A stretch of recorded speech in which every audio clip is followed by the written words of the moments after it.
기업의 수출액이라는 거는 세 가지 변수가 있는데요. 환율, 그리고 수출 단가, 그리고 수출 물량, 이 세 가지의 함수인데 달러가 하락하면 일단 주식시장은 좋다고 볼 수 있고요. 환율 방향성에 베팅하는 건 누구도 성공하기 힘든 굉장히 위험한 투자 방법이다, 그렇게.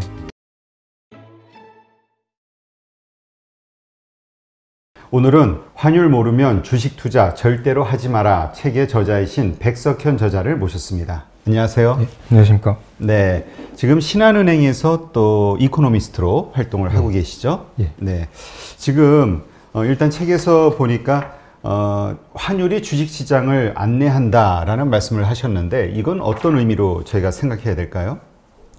그 환율이라는 거는 상대 가격이기 때문에 오를 때 있으면 내릴 때 있고, 네. 내릴 때 있으면 오를 때가 있고요. 주식시장도 마찬가지죠. 뭐 미국이 올해 좋았으면 내년에는 뭐 미국이 아니라 뭐 한국이나 유럽이나 일본 다른 나라들이 좋을 수 있고, 이런 식으로 시장 모멘텀이 이제 이동을 하고요. 그리고 또 한 가지는 그 달러화 방향성과 주식시장이 서로 일정한 연관관계를 가지고 움직이기 때문에, 그래서 그러한 점을 그런 표현으로 했습니다. 그렇다면 주식시장에서 달러화란 어떤 의미가 있는 건가요? 우리가 뭐 사실 외국인의 투자자 투자를 되게 뭐 기대하기도 하고 또 빠져나갈 때는 또 괴로워하기도 하는데 이게 다 이제 달러잖아요. 예.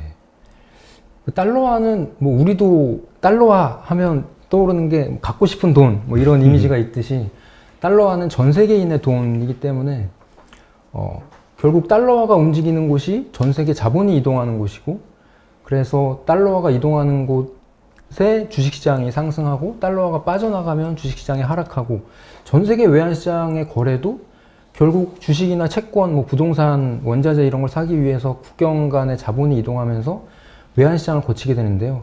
외환시장 거래의 90%가 상대통화가 달러거든요. 네. 우리도 환율이라고 하면 원달러 환율을 생각하듯이 달러화는 그래서 주식시장에도 굉장히 큰 의미가 있고, 결국 달러화의 움직임이 전 세계 자본의 움직임이고, 그 자본의 움직임에 따라서 주식시장도 등락을 한다, 그렇게 얘기할 수 있겠습니다. 그래서 이제 사실 우리가 연준의 입을 되게 중요하게 쳐다보잖아요. 예. 한국 주식에 투자하는데 우리가 무슨 뭐 FOMC 회의가 되면 매번 무슨 메시지를 전달하나 또 주의 깊게 보기도 하고 그러는데, 달러화와 이 주식시장은 서로 주고받는 게 있다, 이런 표현을 하셨는데 이거는 또 어떻게 이해를 해야 될까요? 일반적으로 달러화 가치가 하락할 때는 전 세계 주식시장이 상승을 하고요. 그리고 반대로 또 달러화가 상승할 때 전 세계 주식시장이 하락하는 그런 연관관계가 있습니다. 그리고 또 미국 시장만을 가지고 분석을 해보면 미국 시장과 전 세계 주식시장의 이 상대적인 비율을 뽑아보면 미국 주식시장이 상대적으로 우월할 때 달러화가 상승하고요. 또 반대로 전 세계 증시 대비 미국 주식시장이 부진할 때 달러화가 하락하는 관계가 있거든요. 그래서 달러화가 하락하면 일단 주식시장은 좋다고 볼 수 있고요. 그리고 반대로 달러화가 상승하면 주식시장은 안 좋지만, 그래도 국가별로 보면 미국 주식시장은 상대적으로 달러 상승기에도 상대적으로는 우위에 있다, 그렇게 볼 수 있습니다. 그러면 그 달러 가치가 오른다라는 것은 미국 경제가 좋다라는 의미로 우리가 이해를 해야 되는 건가요? 일반적으로는 예, 그렇게 볼 수가 있고요. 다만 좀 부정적인 뉴스가 있을 때도 달러화가 상승하는 경향이 있기 때문에 그렇죠. 우리 위기 터지면 달러가 확 올라가니까. 예, 어디까지나 상대적인 관점에서 보는 게, 그러니까 환율이라는 게 상대 가격이기 때문에 달러화 가치도 상대적인 관점에서 보는 게 맞다고 봅니다. 그러면 우리 예를 들어서 지금 우리 그러니까 우리 원화가 강세가 돼야 된다는 거가 되는 거잖아요. 달러가 약세라는 거는. 예. 그러니까 예를 들어서 1,300원, 1,200원 이거보다는 1,100원, 뭐 1,000원 이렇게 우리가 그러니까 원화가 강세가 될 때 우리 주식시장이 훨씬 더 좋다. 예, 이렇게 맞습니다. 받아야 되나요? 예. 근데 잘 이해가 안 가는 게, 이렇게 이제 원화 강세가 되게 되면 우리 이제 수출로 먹고 사는 나라니까 예. 수출이 마진이 이제 적어지는 거 아닌가요? 그게 이제 언론에서도 많이 그런 식으로 다루시긴 하는데요. 네. 이게 기업의 수출액이라는 거는 세 가지 변수가 있는데요. 그러니까 환율, 그리고 수출 단가, 그리고 수출 물량, 이 세 가지의 함수인데, 문제는 환율이 상승하거나 하락할 때 이 수출 단가와 물량이 변하지 않는 게 아니라 같이 변하거든요.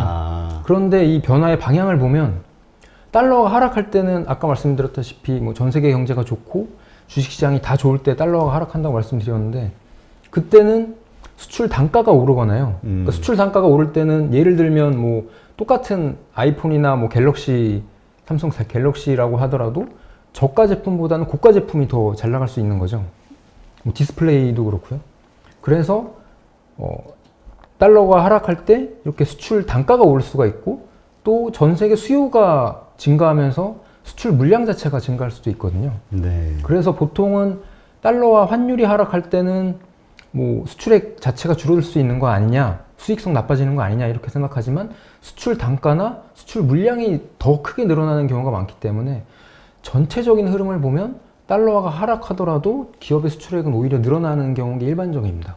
아, 그렇군요. 그러니까 이게 우리가 그냥 하나의 그 뭐라 그럴까요? 요소만 가지고 딱 단정 짓기는 어려운 것들이 있네요. 예. 그러니까 우리가 원화 강세가 됐을 때는 또 이게 뭐라 그러죠? 소위 박리담회라는 예. 그런 식으로 물량이 늘어날 수도 있는. 그래서 어쨌든 더 많이 찍어내야 되니까 예. 경제는 어쨌든 더 돌아가게 되는 거니까. 예.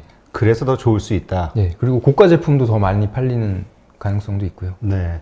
그럼 외국인들의 그 투자자, 그러니까 금융 투자 측면에서는 어떤가요? 아무래도 환율 하락, 그러니까 원화 강세에 대한 기대가 있을 때 외국인들도 결국 한국에 투자를 하기 때문에 원화 강세 방향과 코스피 상승 이 방향성도 일정한 관계를 갖고요. 반대도 성립합니다. 그러니까 그 주가가 하락할 때 환율이 상승하고 원화가 약세가 되는 이것도 그러니까 어쨌든 환율과 통화 가치와 주식시장은 같은 방향으로 가는 게 일반적입니다. 네.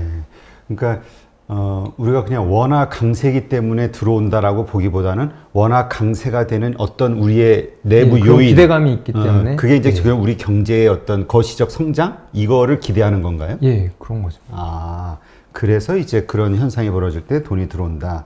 그렇군요. 근데 이제 우리가 얼마 전까지만 해도 이제 아주 급속하게 이 원화 강세가 됐었잖아요. 그래서 뭐 1,000원이 붕괴되는 거 아니냐 이런 얘기가 나왔었고, 그러면 수출 기업들 이거 망하는 거 아니야 이런 걱정도 나왔었는데 실제로 1,000원이 깨진다거나 이랬을 때 우리가 그러면 어떻게 역시 좋은 현상으로 봐야 되는 건가요? 아니면 그때 이게 좀 너무 지나치면 이게 좀 뭐 문제가 있는 건가요? 1,000원 그러니까 이하로 간다면. 거시경제와 따로 놀면서 환율이 그렇게 움직인다면 당연히 한국 경제는 이제 적신호가 될 텐데요. 과거 사례를 보면 직전 달러 약세기가 이제 2002년쯤부터 2007년까지 굉장히 강하게 나타났었는데 그때가 중국의 WTO 편입 때문에 원화 강세가 이제 심하게 나타나면서 장중 900원까지 하락을 했었거든요. 원달러 환율이. 근데 그 당시에 그 기간 동안에 한국의 수출이 굉장히 가파르게 증가를 했습니다. 그때 코스피도 뭐 몇 년 동안 계속 2001년부터 2005년까지는 뭐 한국, 일본, 미국, 중국, 유럽 이 5개 주요 증시 주가 지수를 비교하면 한국이 2001년부터 2005년까지 5년 연속 1등이었거든요. 이 5개를 비교하면. 그때 이제 수출 모멘텀, 수출의 급증세가 그러니까 환율 하락과 이제 그 코스피 상승을 이끌었기 때문에 그런 수출의 급증이 뒤따라온다면 뭐 환율이 그렇게 하락해도 뭐 한국 경제에도 큰 부담은 없을 거다 그렇게 볼 수 있겠죠. 아, 그렇다면 우리 그 소위 그 1,000원이 깨진다 하더라도 우리 어떤 경제는 역시 그 반작용 물량이 늘어난다든지 어떤 이러저러한 그 거시적 환경에 의해서 또 다른 어떤 긍정적 요소가 생기기 때문에 상세가 될 수 있다. 예, 이렇게 보시는 그럴 건가요? 수 있습니다. 예. 아, 그렇다면 이제 투자자들 그냥 이제 우리가 또 반대로 해외로 나가는 투자자도 지금 많이 있잖아요. 예. 그럼 역시 우리도 거시경제 이제 이건 반대로 봐야 되겠네요.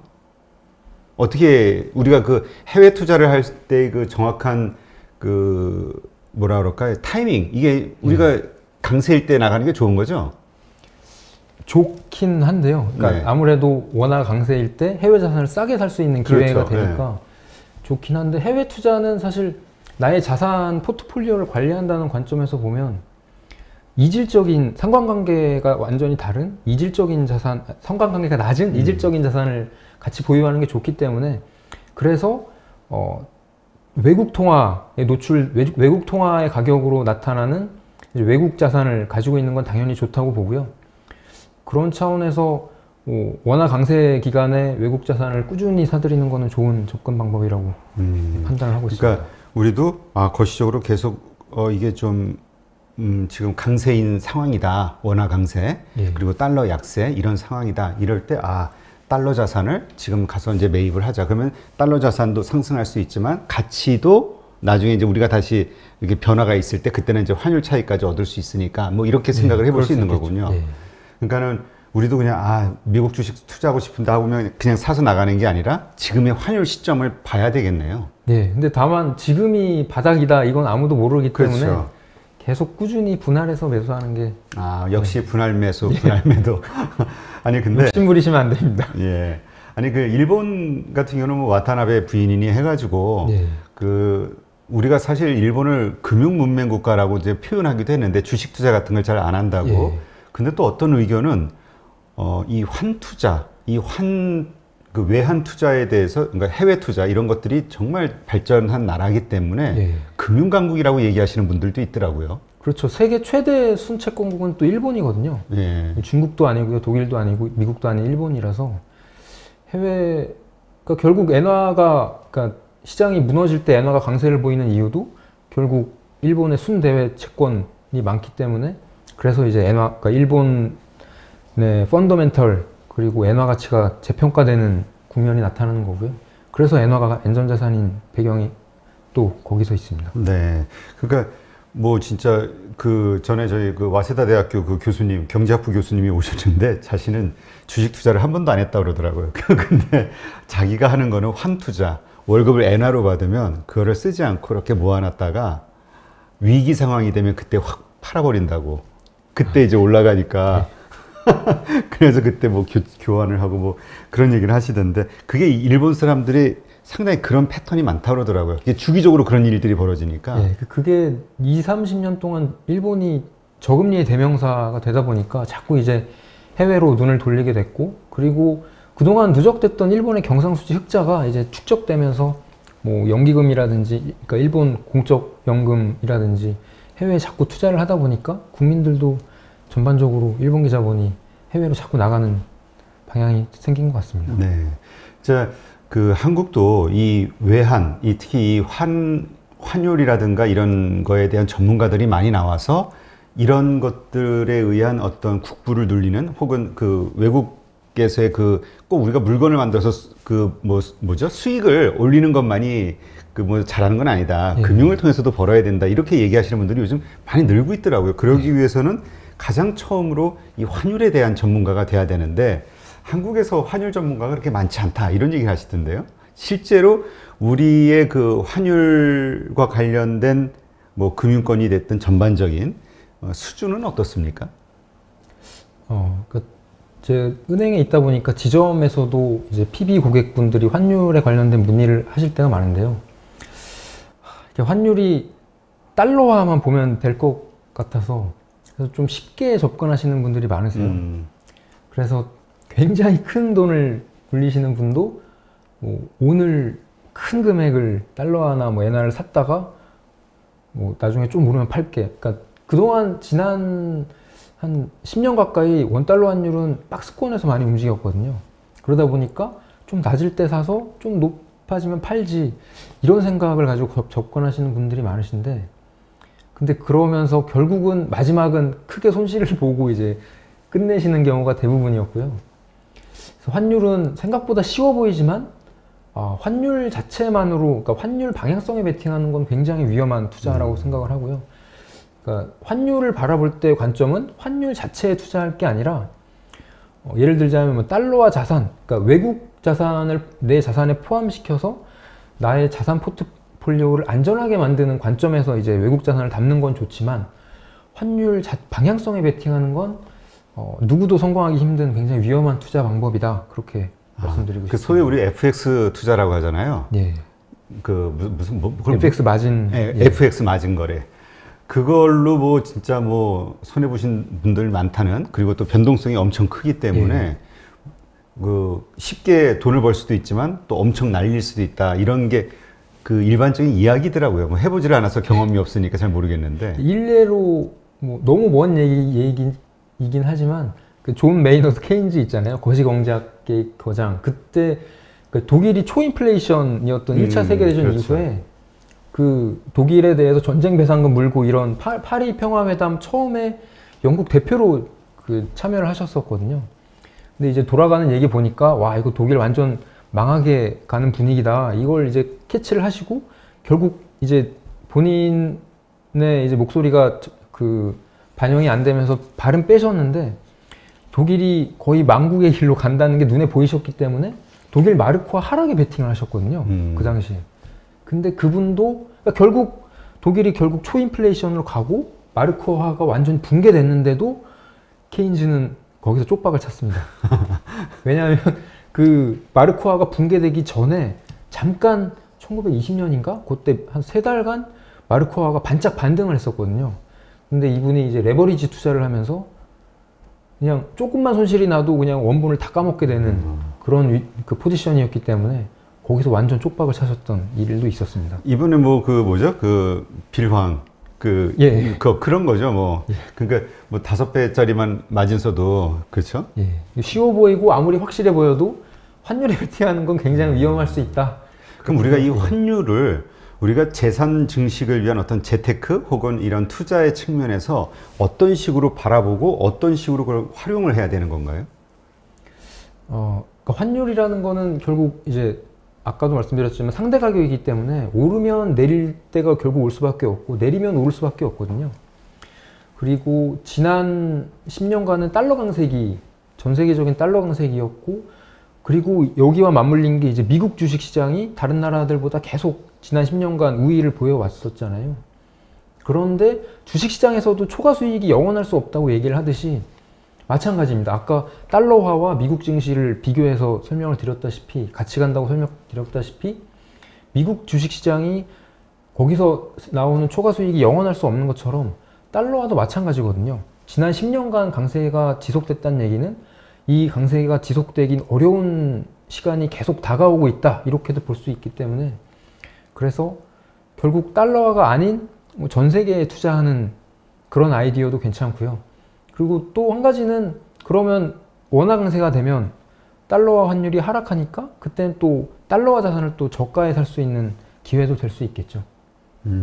그러니까 달러만 자꾸 우리가 미국만 보지 말고 뭐 파운드, 영국의 파운드가 됐든 예. 아니면 무슨 뭐 독일의 마르크인가요? 아니 예. 유로죠 이제 예. 유로화가 됐든 이렇게 다른 통화에 대해서도 이게 생각을 좀 넓혀야 된다. 예, 그러니까 환율 그 방향성에 베팅하라는 의미는 아니고 뭐 유럽 자산, 유럽 주식을 사든지 뭐 일본 주식을 사든지. 예. 그러니까 이거는 가치가 오를 거야 떨어질 거야라는 어떤 방향성에 맞춰서 베팅하는 게 아니라 예. 단지 그냥 영국 경제가 좋아질 것 같고 지금은 예. 뭐 환율이 낮은 것 같으니까 그냥 영국 자산을 사자 이런 식의. 예, 결국 그 달러화가 하락할 수 있다는 얘기는 그리고 미국 주식시장의 이 초과 수익이 작아질 수 있다는 얘기는 결국 다른 나라 주식시장이 오를 수 있다는 얘기이기 때문에 그러니까 그 얘기는 미국에 있던 자본이 전 세계 경제가 성장하면서 다른 쪽으로 빠져나갈 수 있다는 얘기이기도 하고요. 그래서 달러가 하락할 수 있다는 생각을 가지면 미국이 아닌 다른 나라들에도 이제 자본을 배분하는 게 좋은 방법이 될 수 있고 그게 이제 결국 원화와 상관관계가 낮은 이질적인 자산을 추구하는 것이기 때문에 나의 자산을 관리하는 데도 좋은 접근 방법이라고 판단을 하고 있습니다. 네. 근데 또 이렇게 생각하는 분들도 있을 것 같아요.